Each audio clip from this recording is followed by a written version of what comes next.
Oi, pessoal, eu sou o Vitor e este é o Trocando Ideias.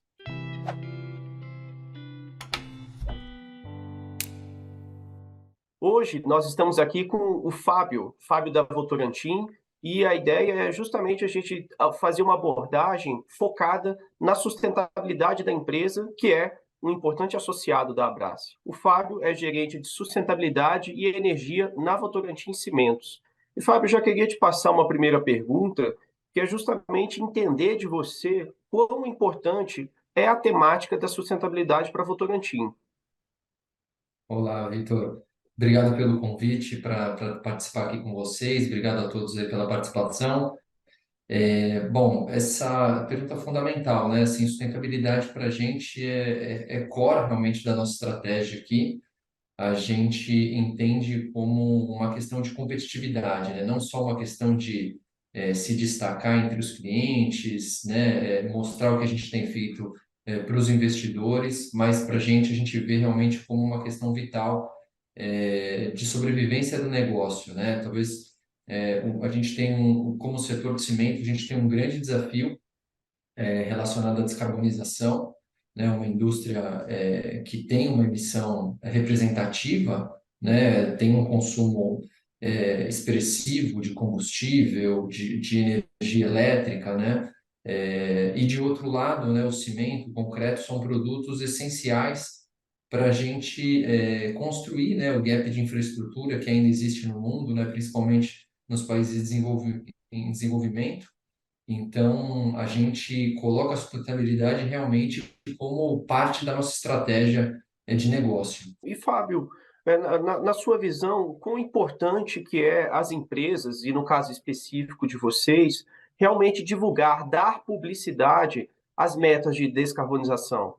Bom, também é um processo fundamental, né? A gente já tinha metas publicadas, né? A gente é parte da Associação Global de Cimento e Concreto e um grande trabalho que tem sido feito pelo setor é justamente nesse sentido, né? De dar transparência ao que a gente está fazendo, de ter compromissos públicos, de alinhar a trajetória de descarbonização dessa indústria ao Acordo de Paris. E aí, mais recentemente, a gente teve agora em 2022 a aprovação do Science Based Target, né? Então, não é só tornar a meta pública, mas é ter um crivo, né, de uma organização que consegue olhar para essa meta e dizer de fato se essa meta ela é ambiciosa o suficiente, né, para a nossa indústria. Então, era uma provocação que a gente tinha tanto internamente, mas também vinha sentindo de fora, né, tanto de clientes quanto de investidores, e a gente fez esse movimento.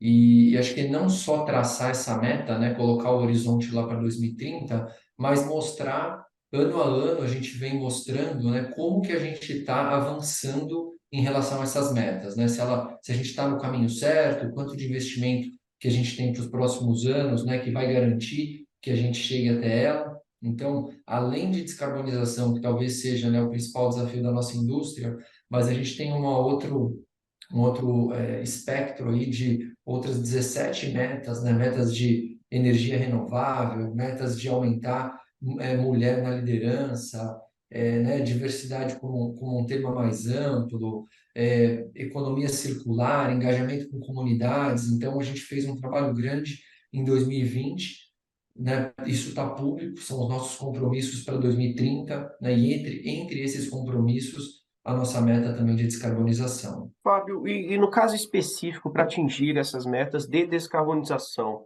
a indústria, né, inserida no contexto do Brasil. O Brasil é um país aí muito diverso nas fontes e, no geral, nós temos aí boas oportunidades de acesso à energia renovável.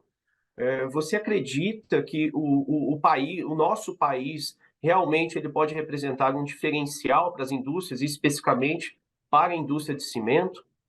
Sem dúvida, Vitor. A gente já sente isso hoje. Hoje, o cimento brasileiro é um dos cimentos de menor pegada ambiental no mundo, né?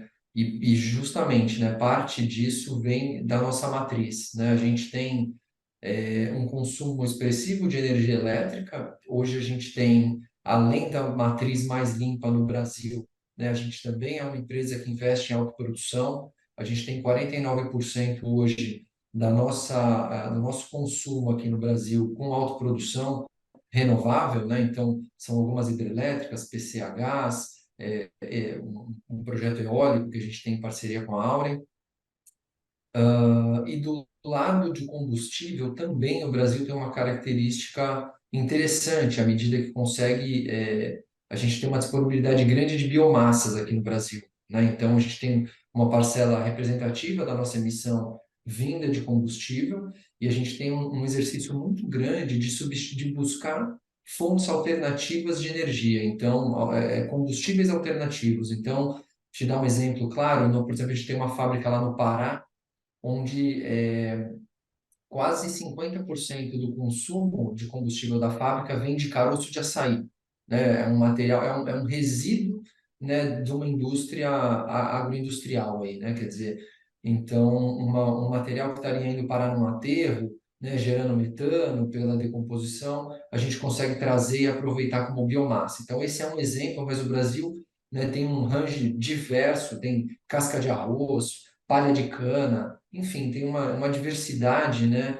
Coco-babaçu em algumas regiões, e a gente vem explorando um pouco dessa capacidade, né? Eu acho que, de fato, o Brasil pode despontar nessa agenda, né, da sustentabilidade pelas características, pelo tamanho do potencial que a gente tem ainda de aumentar o uso de renováveis, né? E os processos industriais também devem passar por um processo de eletrificação, né, assim como o transporte. Eu acho que isso é parte, né, do caminho aí para a descarbonização, e isso só faz sentido se essa eletricidade for renovável, né? Então, acho que, de fato, o Brasil pode despontar, isso é uma vantagem comparativa, né, para as empresas brasileiras, e eu vejo o Brasil também como um grande exportador, né? Hoje se fala bastante de hidrogênio verde, então eu acho que até nesse sentido, né, de conseguir exportar energia renovável, né, para ajudar essa transição em outros países também.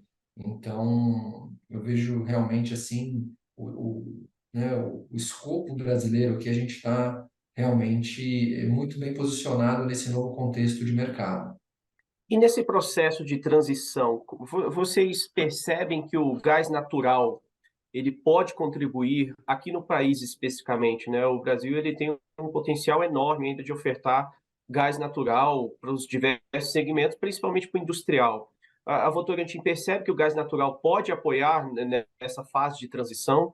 A gente já fez, assim, falando especificamente do nosso setor, né, já fez diversos estudos, a gente tem unidades, inclusive, que estão bem próximas, assim, de gasodutos, né, por exemplo, um exemplo é uma unidade que a gente tem lá em Corumbá, mas ainda a solução do gás natural para o setor de cimento ainda é uma solução um pouco cara, né? Quando você compara ele a outras alternativas, como, né, o uso de resíduo, as outras alavancas que a gente tem, né, para a substituição do coque, que é o nosso combustível principal, ele acaba sendo um combustível ainda relativamente caro, mas eu acho que para outras indústrias, né, que não têm uma flexibilidade tão grande como a nossa, para uso de materiais alternativos nesses fóruns, né? A gente consome muito pneu, resíduo industrial, resíduo sólido urbano. A gente acaba oferecendo o coprocessamento, né, como inclusive uma solução para a destinação final de resíduos, né, melhor do que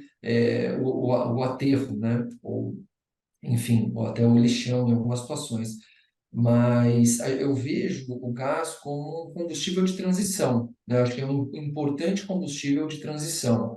A gente, quando compara a emissão, né, por gigajoule, né, do gás com o carvão, com o coque, você tem uma redução sensível, né, em termos de emissão. Ele ainda é um combustível fóssil, né? Então, eu imagino que no longo prazo ele também vai passar por uma substituição, mas eu vejo como um combustível de transição. Fábio, eu te agradeço mesmo o teu compartilhamento, sua presença aqui. Muito bom. Obrigado. Legal, gente. Obrigado também.